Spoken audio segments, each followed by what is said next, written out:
Okay, what's up? It's Damon. So before we get talking about how Americans misread the Bible, I need to give an announcement to my faithful followers. I'm gonna start streaming on Twitch a bit. Some of my fellow left tubers here have told me that I should give it a try, and it seems to be something's going on over there. So if you want to see me on Twitch, I'm gonna be streaming this Thursday at 7 p.m. Pacific time. So go to twitch.tv/whoisdamon, or if you're on a phone, go to the app and search whoisdamon, one word, and you're gonna see me right there. And then you're gonna click, there's gonna be a heart right there. Just click that heart, follow me, and then it's gonna ask you if you want notifications. Say yes. See you there on Thursday. Now on to the video. So on this channel, we talk about topics from a sort of Christian leftist perspective, but also very much from a historical perspective, as you've seen in some of my recent videos. And we're gonna continue on that theme by talking today about the reason Americans misread the Bible a lot. So let's talk about the Bible. I love talking about the Bible, largely because it's actually way better than what I grew up being taught it was. And I discovered that through actually studying the history of it, looking at its Jewish historical context, and it came alive for me in a totally different way when I could read it that way. Also, some of what I'm saying in today's video comes from a chapter in this book, What is the Bible by Rob Bell, how an ancient library of poems, letters, and stories can transform the way you think and feel about everything. He loves his long subtitles. And this book, by the way, if you're like interested in learning a little bit more about the Bible, this is a really good starter. It's not necessarily from a leftist perspective, it's just kind of general progressive perspective, but really looking at the history of it, so that doesn't even matter. And there's this chapter here called Why Americans Often Miss the Major Themes of the Bible. So some of what I'm going to say is a little bit from that, and also aligned with the theme of what we've been talking about the last few videos. So as we've been talking about, we see the narrative of the Bible is centered around this tribe of Israel who again and again and again is under the foot of empire after empire after empire, enslaved, oppressed, killed, totally ruined. And it's interesting, even when you see things in the Bible about enemies, how we treat our enemies or how angry we are at our enemies, some people could read that and be like, wow, these people are pretty hateful and violent because they're always talking about how much hate they feel toward their enemies. Realize there's a strong difference between someone making someone else their enemy because they want to get rid of them because they think they're better than them. There's a difference between that kind of hate and the hate that that other person feels for the person trying to get rid of them. There's a strong difference between the hate of the oppressor and the hate of the oppressed for the oppressor. Obviously. And usually when the Bible talks about enemies, it's talking about the grief they feel looking at all of their people that were killed by empire after empire after empire. First one in the Bible being the Egyptians, then the Persians, then the Babylonians, then the Assyrians, then the Greeks, and then the Romans by the time Jesus comes into the picture. And Rome had been the most massive, violent global military superpower that the world had ever seen. And they became more and more powerful through colonizing lands, spreading the empire, saying, "Say Caesar is Lord." And if they said yes, then they became a part of the empire. If they said no, then they were executed. And this was all in the name of peace, because if all your enemies are dead, peace, right?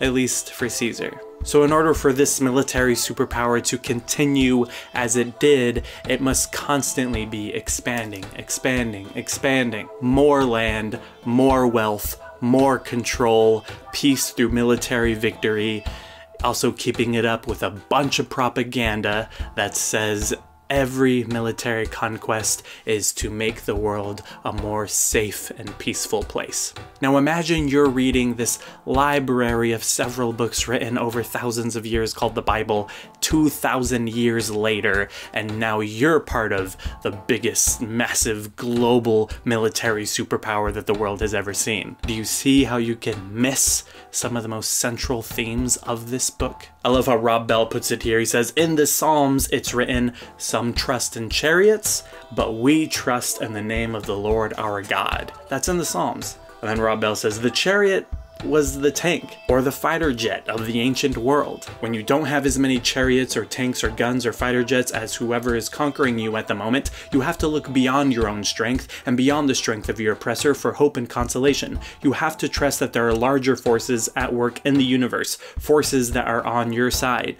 Do you see why this psalm was such a comfort to these people? Do you see why you may miss the power of this psalm when you're the one with the chariots? Or let's look at what Jesus says in Luke chapter 6 verse 20. It says, then he looked up at his disciples and said, blessed are you who are poor, for yours is the kingdom of God. Blessed are you who are hungry now, for you will be filled. Blessed are you who weep now, for you will laugh. Blessed are you when people hate you and when they exclude you, revile you, and defame you on account of the Son of Man. Rejoice on that day and leap for joy, for surely your reward is great in heaven, for that is what their ancestors did to the prophets. By the way, we talked about that pattern of prophets being silenced and destroyed, which therefore leads to the destruction of the system of power in the last newspaper liturgy, by the way, called Jesus Talked About White People Late to Justice Issues. Anyway, then Jesus seems to speak to a different group of people, not the poor and hungry and those who are weeping and those who are being insulted, but he says, but woe to you who are rich, for you have received your consolation. Woe to you who are full now, for you will be hungry. Woe to you who are laughing now, for you will mourn and weep. Woe to you when all speak well of you, for that is what their ancestors did to the false prophets. Says the one group, but blessed are you who are poor and needy and oppressed. But woe to you who are rich and already have everything you need. And then in Matthew 25, when Jesus talks about judgment, he talks about this parable of the sheep and the goats being separated, and to one group he says, you, when I was hungry, you gave me something to eat. When I was thirsty, you gave me something to drink. When I was naked, you clothed me. When I was a stranger, you welcomed me in. When I was sick, you took care of me. And to this other group he says, you, when I was hungry, you didn't feed me. You didn't give me something to drink. You didn't take care of me. You didn't welcome me in. And one group says, when did we do that? And the other group says, when did we do that? And Jesus says to both, whatever you did for the least of these, you did for me. And it's interesting, one group is judged on acting in response to the needs of the least of these, and the other group is judged based on not acting in response to the needs of the least of these. But there's a third group missing here, isn't there? Isn't there a third group that needs to be judged here? The least of these? Jesus seems to not to be so concerned with judging them. The least of these seem to be already taken care of and in from God's perspective. And God is only concerned with judging the people who had the opportunity to do something about the suffering of the least of these. That's the story of the Bible. Whether you believe in God or judgment or whatever, the story of the Bible is that God actually does choose sides, and God always chooses the side of the poor and the oppressed, and only judges those who have the opportunity to do something about the suffering of the poor and the oppressed. And the poor and the oppressed are already taken special care of in God's kingdom. You could read that literally, allegorically, metaphorically, symbolically, whatever. Either way, that message is clear. So what this can reveal to us today is that the Bible shows us that humans have always been struggling with the kinds of questions we are today, with the kinds of justice issues that we are today. And it shows us that this life matters. how we act in this life matters, and what we choose to do in this life matters, and how we choose to respond to this life matters. I'm not talking about it mattering for some possible afterlife. Forget that. That's completely irrelevant here. Because in Matthew 25, the group of people that Jesus says, you did feed me, you did give me something to drink, you did clothe me, they were like, when did we do that? Because they weren't doing it for some sort of reward after life. They did it because the hungry were hungry, the thirsty were thirsty, the naked were naked, the imprisoned were imprisoned, the foreigners needed to be welcomed in. That's why they did it. They knew that it mattered how they treated the least of these, and because they were the least of these, they did something about it.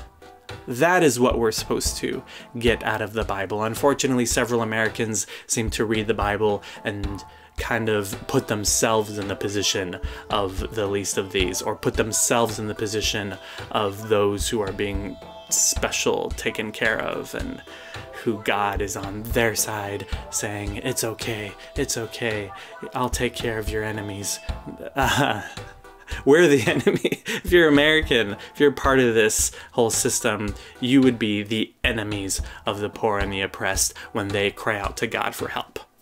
That's just the system we're a part of. It's not an individualized thing. I'm not blaming you in particular, Tom, who's watching this. No. That's just part of the system we're in. And we all together, I think, can work to do something about it, which is also why I love talking about leftist politics on here.